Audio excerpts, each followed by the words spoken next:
Hello students, this is second part of basic strength of amines. इसके पहले वाले video में हमने थ्योरेटिकली एमीन्स का बेसिक स्ट्रेंथ पूरा स्टडी कर लिया था, लेकिन बार बार हर क्वेश्चन में कंप्लीट थ्योरी तो नहीं बोला जा सकता। तो इस वीडियो में हम कुछ फिक्स मेथड डेवलप करने वाले हैं, जिसको फॉलो करके हम क्वेश्चंस को देख के भी ट्राई करेंगे तो हमसे बन जाएगा। अब जब बेसिक स्ट्रेंथ में बात करना स्टार्ट करूँ तो देखो, बेसिक स्ट्रेंथ के दो टाइप के क्वेश्चन मिलते हैं। एक मिलते हैं एनाइंस वाले क्वेश्चन और एक मिलते हैं नाइट्रोजन कंटेनिंग कंपाउंड्स वाले क्वेश्चन। तो सबसे पहले हम जो लिख रहे हैं फॉर एनाइंस, यदि क्वेश्चन एनाइंस का बेसिक स्ट्रेंथ है तो कैसे ट्राई करेंगे, तो मैं लिखता हूँ फॉर एनाइंस। यदि हमें बेसिक स्ट्रेंथ देखना है तो हमें रिलेटिव एसिडिक स्ट्रेंथ का अपोजिट ऑर्डर यूज़ करना पड़ेगा। क्या तुम्हें रिलेटिव एसिडिक स्ट्रेंथ का ऑर्डर याद है? हमने एसिडिक स्ट्रेंथ में बोला था, और चूंकि स्ट्रॉन्ग एसिड का कॉन्जुगेट बेस वीक होता है, इसीलिए ऑर्डर कैसा हो जाएगा, ऐसा। और इस ऑर्डर में सबसे पहले कौन रहेगा? R- NH2-। हमारे सिलेबस में ये तीन बेस तो बहुत ज़्यादा यूज़ होते हैं, तो ये तीन तो तुम्हें याद रखना चाहिए, NH2-, RO- और OH-। रिलेटिव एसिडिक स्ट्रेंथ का ऑर्डर यदि याद हो तो यहाँ पे फिनॉल के साथ हम HCN लिखते थे, तो CN- यहाँ पर आएगा। अब जरा इस बात पे गौर करना, जब हमने रिलेटिव एसिडिक स्ट्रेंथ पढ़ा था तो हमने एक्सेप्शनली बोला था कि CH3OH is more acidic then water on the basis of their pKa values.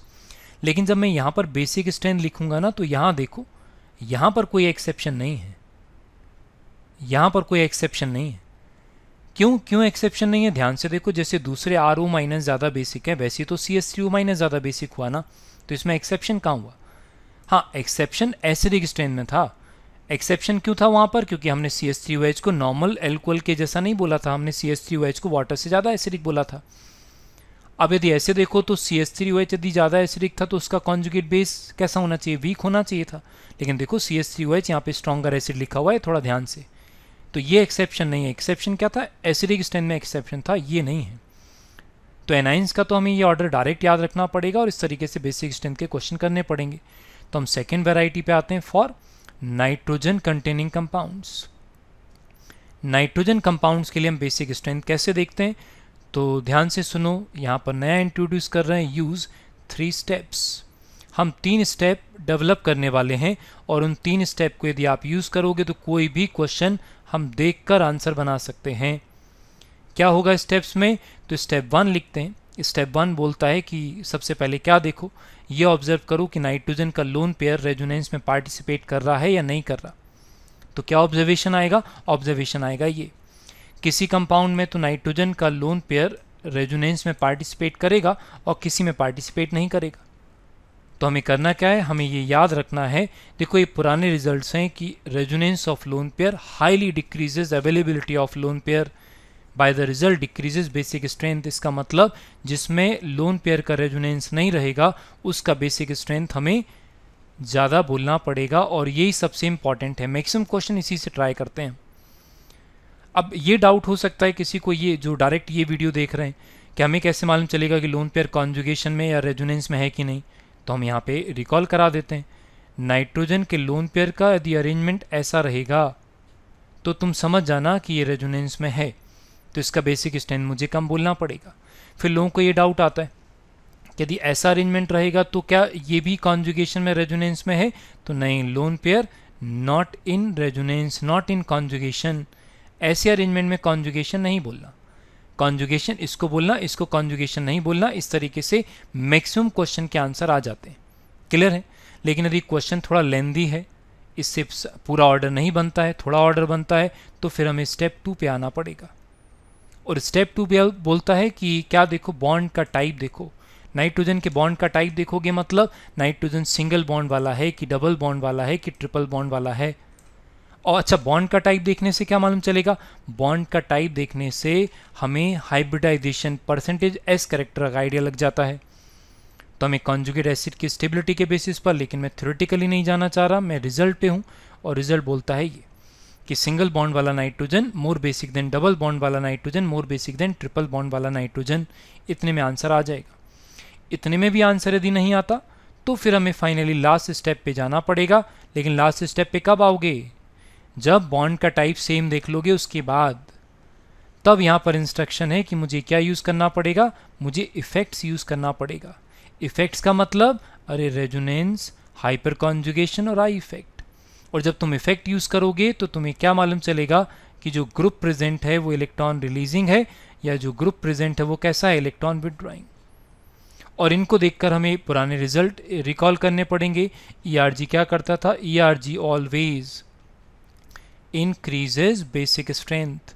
तो ईआरजी वाले कंपाउंड को हम ज़्यादा बेसिक बोल देंगे और ईडब्ल्यूजी का रिजल्ट इसका उल्टा हो जाएगा, मतलब ईडब्ल्यूजी डिक्रीजेज बेसिक स्ट्रेंथ। इस तरीके से सारे क्वेश्चन का आंसर तुम देखकर बना सकते हो। क्लियर है? अभी हम क्वेश्चन ट्राई भी कर लेंगे, उससे पहले मैं कुछ बातें और इंपॉर्टेंट रिकॉल करा दूँ। जब मेथड एक जगह पर हो रहे हैं तो सारे इंपॉर्टेंट मेथड हम एक इंपॉर्टेंट इन्फॉर्मेशन एक जगह पर लिख लेते हैं। जैसे ये वाला कंपाउंड देखो, याद हो तो इसको अपन ने रेजोनेंस में हाईली बेसिक कंपाउंड बोला था। और ऐसा इसलिए क्योंकि जब हम इसका कॉन्जुगेट एसिड बनाते हैं तो कॉन्जुगेट एसिड के रेजोनेटिंग स्ट्रक्चर इक्विवेलेंट बनते थे, और जिनके इक्विवेलेंट रेजोनेटिंग स्ट्रक्चर बनते हैं उसका स्टेबिलिटी ज़्यादा होता है, इसलिए वाला कंपाउंड बहुत ज़्यादा बेसिक रहेगा।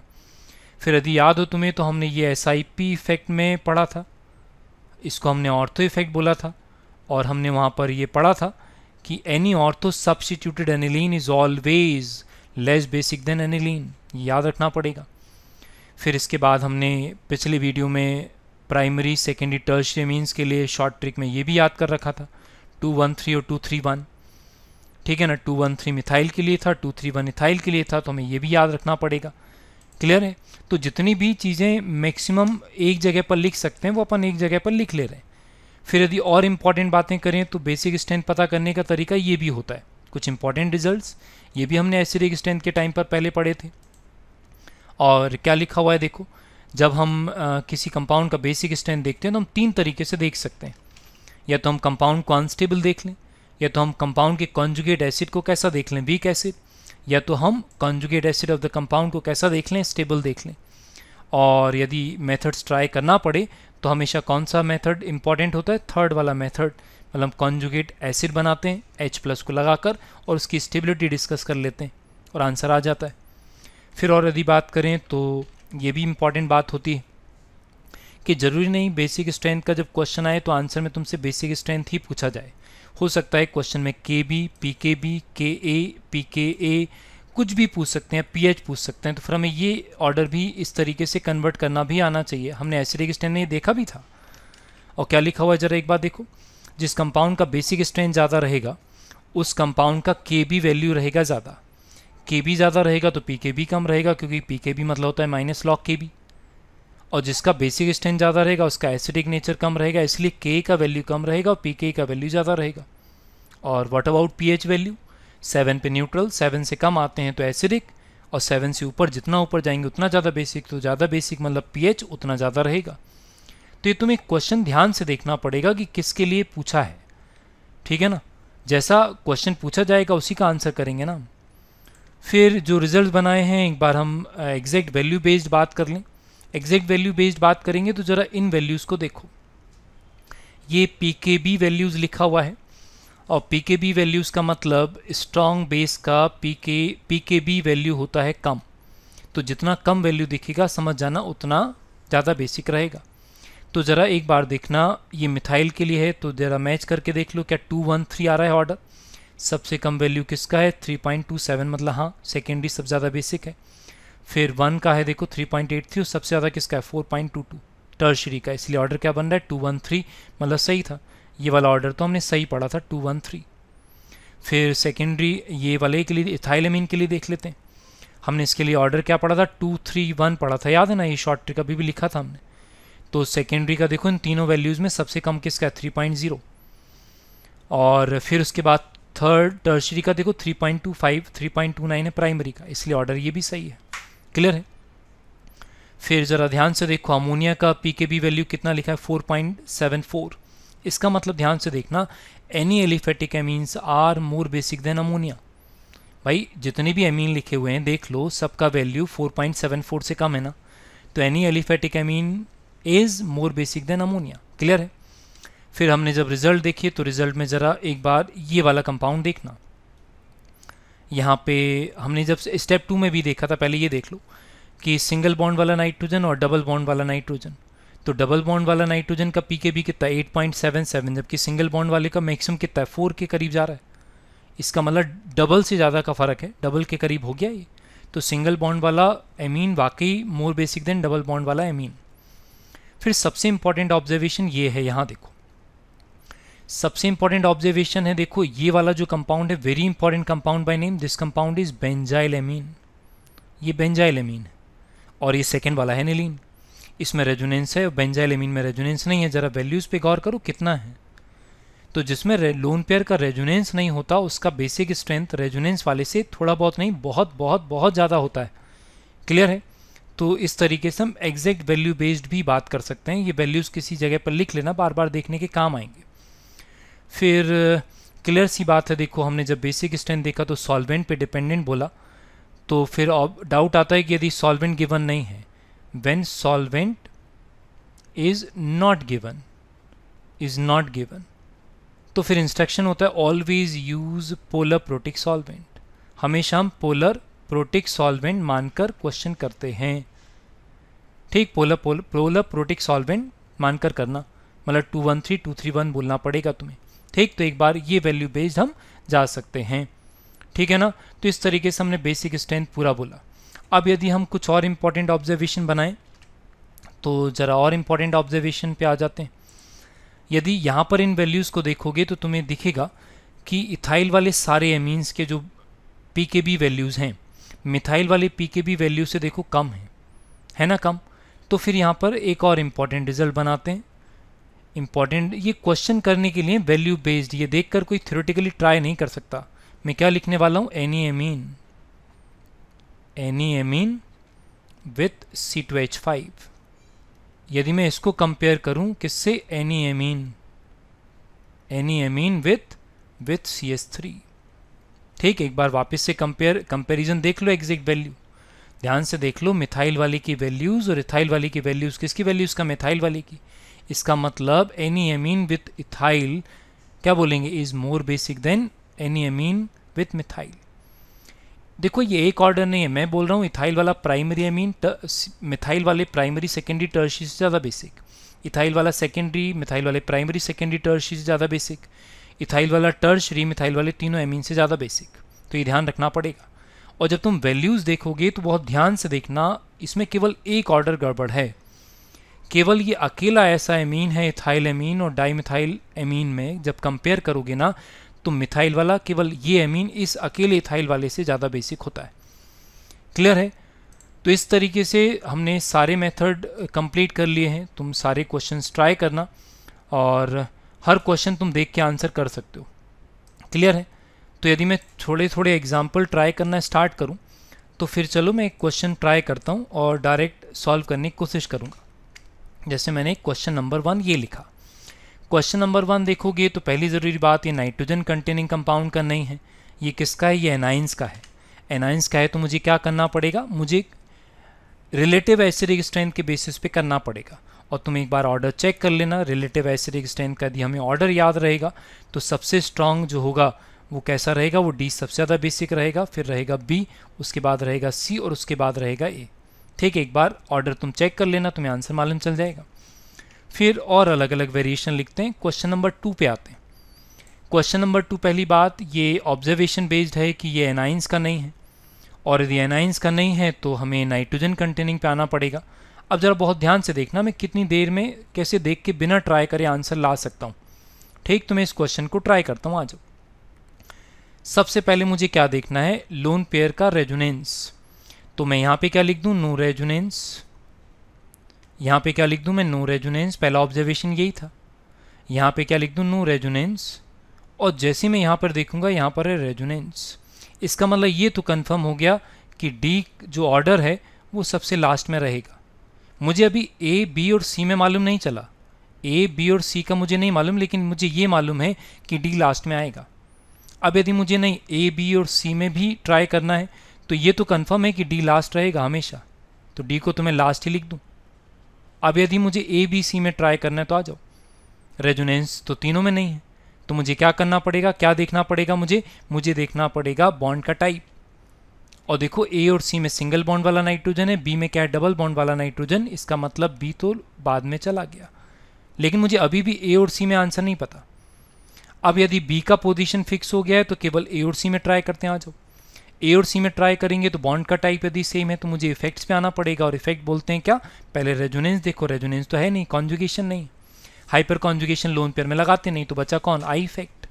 और आई इफेक्ट में क्या देखते हैं, डिफरेंट एटम का इफेक्ट लिखा जाता है। ये इलेक्ट्रोनेगेटिव एटम है मतलब माइनस आई इफेक्ट है, मतलब EWG है, तो रिजल्ट बोलो, आंसर आ जाएगा। और रिजल्ट क्या था, रिजल्ट था EWG वाला कंपाउंड लेस बेसिक, इसका मतलब A is more basic than C। और देखो पूरा ऑर्डर बन गया। देखो मैंने इस क्वेश्चन में कहीं पे कुछ भी ट्राई नहीं किया, बस मुझे यदि स्टेप्स याद हैं तो मैं आंसर देख के बना सकता हूँ, मुझे एक्सप्लेनेशन की ज़रूरत पड़ेगी नहीं। ठीक, और क्वेश्चन ट्राई कर लेते हैं। जैसे क्वेश्चन नंबर 3 में मुझे ट्राई करना है तो स्टेप्स फॉलो करना पड़ेगा, बस स्टेप बार बार रिकॉल करते रहो, याद रहेगा तो देखो हमेशा तुरंत देख के बन जाएगा। सबसे पहले मुझे क्या देखना है, रेजोनेंस। तो जैसे मैं देखूंगा यहाँ पर रेजोनेंस है, यहाँ पर रेजोनेंस नहीं है लोन पेयर का, यहाँ पर रेजोनेंस नहीं है लोन पेयर का, और यहाँ पर भी रेजोनेंस नहीं है लोन पेयर का। इसका मतलब ये तो कंफर्म हो गया कि ऑर्डर में सबसे आखिरी में कौन आएगा, सबसे आखिरी में आएगा ए, लेकिन मुझे अभी भी बी, मुझे सी और मुझे डी का ऑर्डर नहीं पता। तो ये तो कंफर्म है कि ए लास्ट में आएगा, तो ए तो फिक्स हो गया। अब बाकी के ऑर्डर कैसे बनाएंगे, तो और रूल बोलते हैं, आ जाओ। तो जब रेजोनेंस नहीं है तो मुझे क्या देखना पड़ेगा, बॉन्ड का टाइप, यहाँ पे कैसा है सिंगल बॉन्ड, यहाँ पे कैसा है डबल बॉन्ड, यहाँ सिंगल बॉन्ड, तो डबल बॉन्ड वाला पीछे चला गया, डबल बॉन्ड वाला पीछे गया, मतलब सी बाद में चला गया, लेकिन अब कंपैरिजन बी और डी में है। ठीक, तो सी का पोजीशन फिक्स हो गया। अब जब मैं बी और डी में आऊँगा तो केवल बी और डी को देखो, मुझे क्या यूज़ करना पड़ेगा, इफेक्ट्स। और इफेक्ट में रेजोनेंस है नहीं, लोन पेयर में हाइपर कॉन्जुगेशन लगाते नहीं है, तो मुझे क्या करना पड़ेगा, मुझे आई इफेक्ट लगाना पड़ेगा। और आई इफेक्ट करने का तरीका, कॉमन एरिया सेलेक्ट करो और केवल डिफरेंट का इफेक्ट लिखो। और डिफरेंट है कौन, जो डिफरेंट है उसका इफेक्ट है कैसा, माइनस आई। फिनाइल ग्रुप का तो माइनस आई होता है ना, EWG, और CH3 का होता है प्लस आई। प्लस आई का मतलब ERG। और रिजल्ट बोलो, रिजल्ट बोलते हैं कि ERG वाला मोर बेसिक, इसका मतलब D मोर बेसिक देन क्या हो जाएगा, B। और देखो आंसर अपने आप बन जाएगा। ठीक है, एग्जाम में आया हुआ क्वेश्चन है। ठीक, तो इस तरीके से बहुत आसानी से हम ट्राई कर सकते हैं। देखो हमें कहाँ कुछ लिखना पड़ रहा है, हम केवल स्टेप्स रिपीट कर रहे हैं और अपने आप आंसर आ रहा है। और क्वेश्चन देखो, सपोज जैसे मुझे ये वाला क्वेश्चन ट्राई करना है, ये वाले क्वेश्चन में तो ठीक है स्टेप बोलना स्टार्ट कर देते हैं। स्टेप बोलेंगे तो ध्यान से देखो, ए और बी में यहाँ पर भी रेजोनेंस है लोन पेयर का और यहाँ पर भी रेजोनेंस है लोन पेयर का। अब जब दोनों में रेजोनेंस है तो मैं डायरेक्ट आंसर नहीं बना सकता, तो फिर मुझे क्या करना पड़ेगा, मुझे रेजोनेंस के रूल लगाने पड़ेंगे। ठीक, तो यहाँ पर यदि मैं रेजोनेंस लिखूंगा तो रेजोनेंस ऐसे लिखने में आएगा ना, ऐसा लिखने में आएगा, और यहाँ का रेजोनेंस कैसे लिखने में आएगा, ऐसा। तो आफ्टर रेजोनेंस क्या होगा, देखो रेजोनेंस का असर हमेशा रेजोनेंस लिखने के बाद देखा जाता है। आफ्टर रेजोनेंस क्या हो रहा है, इसमें आ रहा है negative charge, negative at carbon, और इसमें कहाँ पर आएगा, इसमें आएगा नेगेटिव एट ऑक्सीजन। और तुम्हें मालूम है कि negative at oxygen, oxygen more stable. इसका मतलब कंपाउंड बी में रेजोनेंस का टेंडेंसी ज़्यादा रहेगा। इसका मतलब मुझे यहाँ पे क्या बोलना पड़ेगा, मोर रेजोनेंस। मोर रेजोनेंस का मतलब मोर इफेक्ट, मोर इफेक्ट का मतलब लेस बेसिक, इसलिए A is more basic than B. Clear है, इस तरीके से क्वेश्चन करते हैं।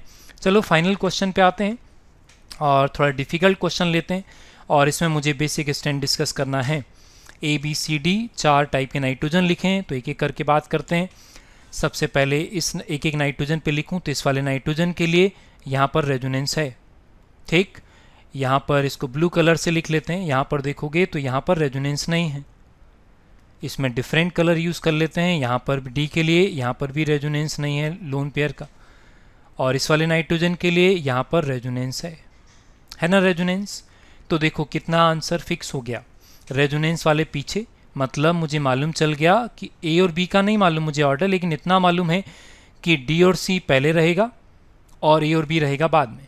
अब मुझे डी और सी में कंपेयर करना है, जैसे डी और सी में कंपेयर करना है, तो डी और सी में कंपेयर करूंगा तो मैं बॉन्ड के टाइप से देखूंगा तो नहीं, ज़रा ध्यान से देखना, यहाँ पर आएगा negative at nitrogen due to other resonance. जब मैं कोई और रेजोनेंस लिखूंगा ना तो यहाँ पर नेगेटिव आएगा, भाई जब ये लोन पेयर यहाँ ट्रांसफ़र करोगे तो इस नाइट्रोजन पे नेगेटिव आएगा ना, नेगेटिव मतलब अवेलेबिलिटी बढ़ जाएगा, इसलिए सबसे पहले आएगा कौन, सबसे पहले आएगा डी, उसके बाद आएगा कौन, सी।